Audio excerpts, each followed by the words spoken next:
Конничева, Ириза дес.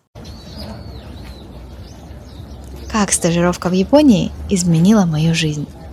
Сейчас мне 26 лет, я живу в Токио и работаю веб-дизайнером в маркетинговой японской компании.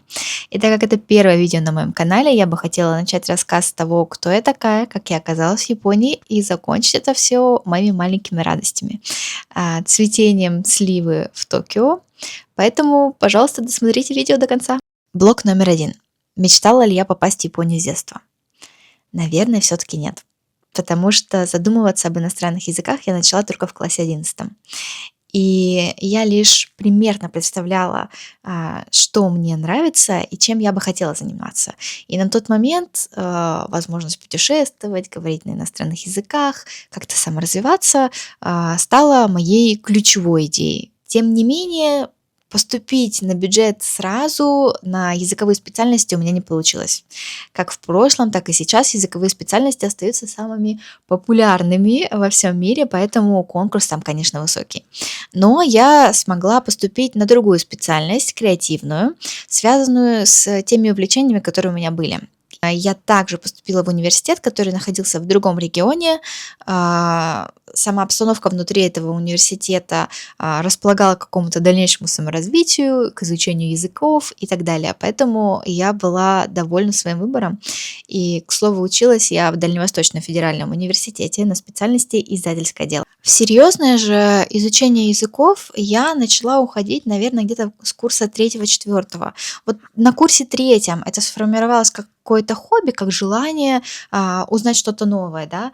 На курсе 4 как раз-таки тогда, когда нужно было уже принимать решение, что я буду делать после выпуска из университета, я поняла, что, я уже использовала достаточно много своего свободного времени для изучения языков, хоть и в рамках хобби. И да, я тогда еще не представляла, что это только начало моего пути в изучении языков, но мне было жалко все это бросать. Поэтому я решила поступать на магистратуру по направлению, связанному как раз-таки с Востоком.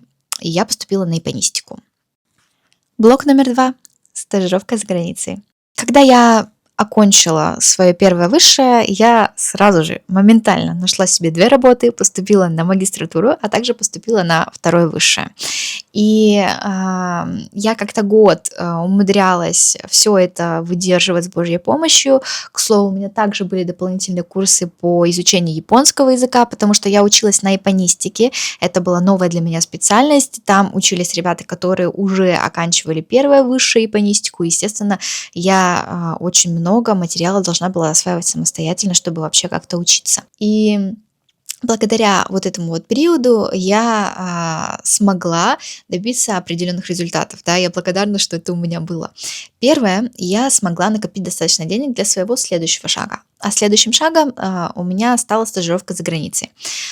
Второе, да, я как раз-таки начала больше и больше углубляться в эту среду, связанную с японским языком, с японистикой, и получила определенные знания, с которыми потом уже поехала в другую страну. То есть, когда я приехала в Японию, я начинала не совсем прям с нуля. Point номер 3, да, именно обучаясь как студентка магистратуры, я смогла поучаствовать в программе обмена между университетами и поехать в японский университет учиться на 1 год. И на самом деле, когда я ехала в Японию, мой план был достаточно прост. Я должна была приехать, отучиться год и вернуться обратно в Россию. На тот момент в России у меня был академический отпуск на программе магистратуры, и я собиралась ее окончить. А также мои все вещи находились на самом деле у друзей весь этот год. И по итогу даже чуть больше года, потому что я сама родом из другого города, из другого региона, и расстояние между моим регионом и моим университетом, больше 7000 километров. Поэтому я не могла перевести все добро, нажитое за 4 года в бакалавриате, потом еще год в магистратуре, да, обратно к себе куда-то на малую родину. Вот. И мне пришлось оставить это у друзей.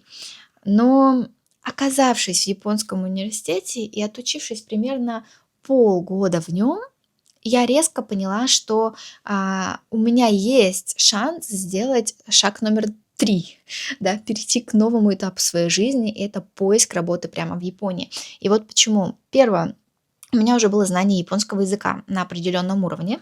Еще не хватало сертификатов, да, каких-то дополнительных, чтобы прям с легкостью искать работу и говорить о том, что я свободно там говорю на японском языке и могу работать в вашей компании. Но все-таки знания уже были.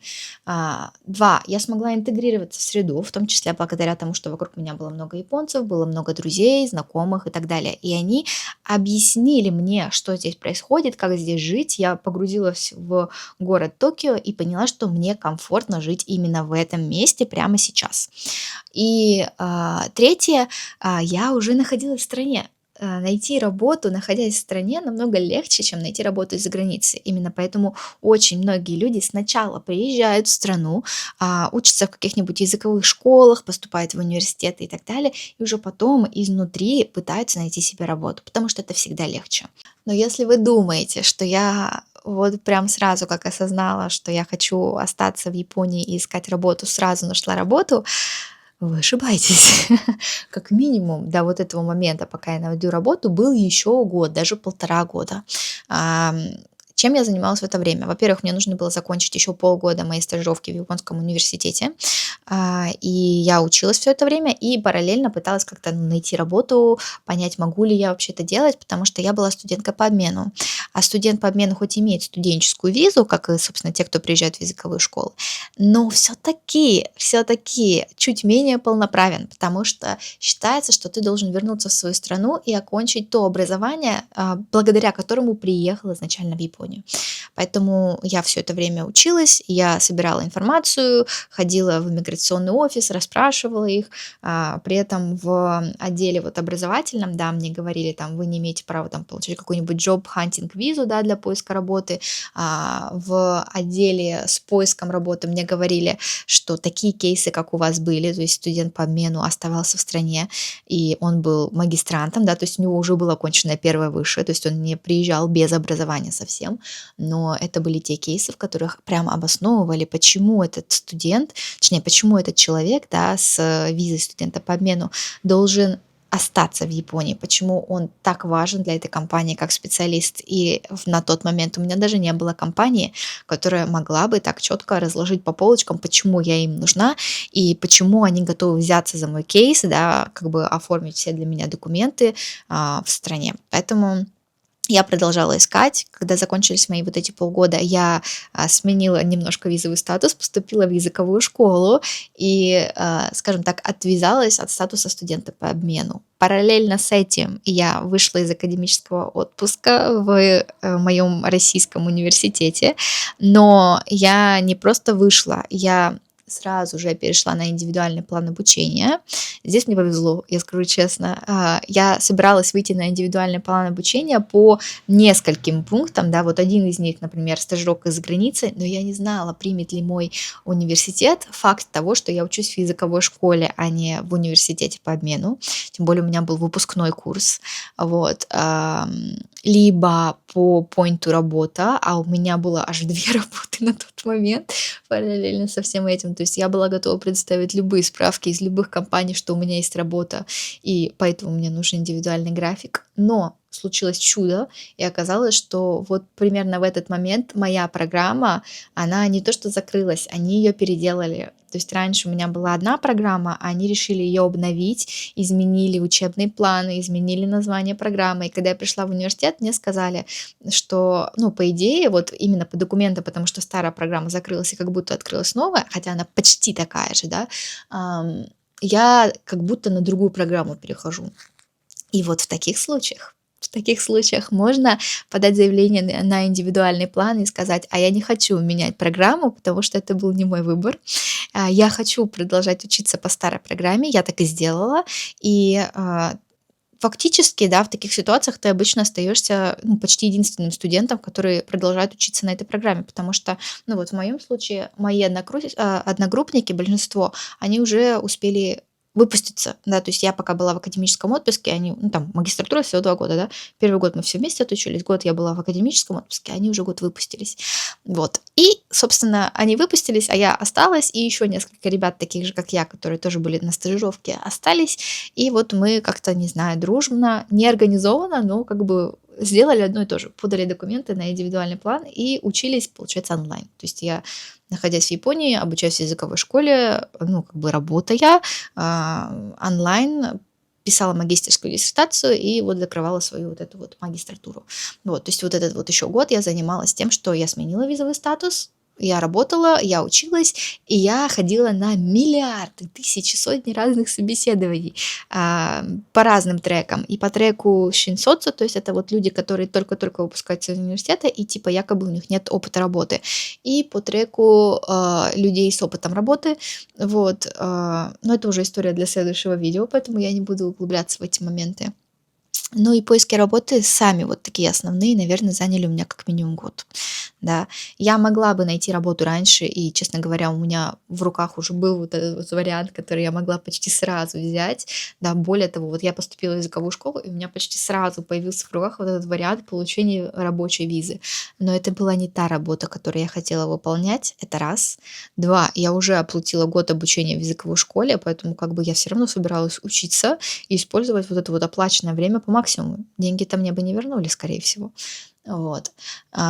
И искать лучший вариант. И я нашла лучший из лучших вариантов, да, то есть вместо каких-то ну, работ, где минимальная оплата труда, сложности какие-то и так далее, я нашла хорошую работу в хорошей компании. Я работаю, наверное, ну, 95% времени из дома. У меня нормальная зарплата и хорошие бонусы. Поэтому я очень рада, что я потратила весь этот год, ну, как бы живя немножко прям стиснув все пояса, но дойдя в итоге до вот этого своего идеального результата. Поэтому вот совет для тех, кто, возможно, хочет в будущем пройти через похожий на мой путь, да, вкладывайте на поиски работы достаточно времени. То есть учитывайте, что вы как только переедете в Японию, вы не сможете сразу найти работу, это точно нет.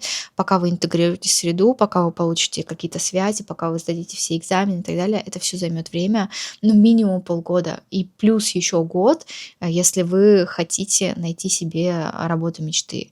Хоть какую-то работу найти можно, в принципе, сразу. Вот.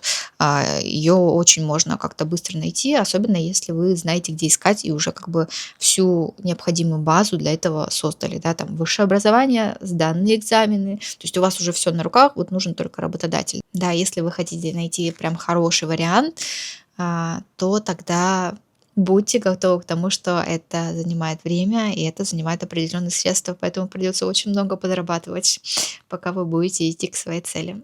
Но это возможно, поэтому удачи! Я снимаю это видео как раз в начале февраля, и этот сезон — это моя любимая пора цветения. Вы только посмотрите, как это красиво.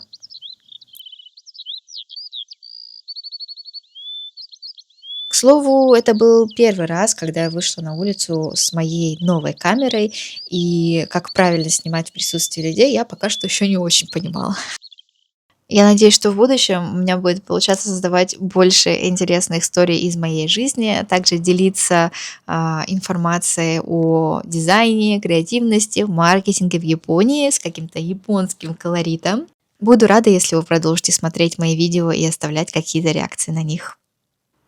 Мите курите, аригато!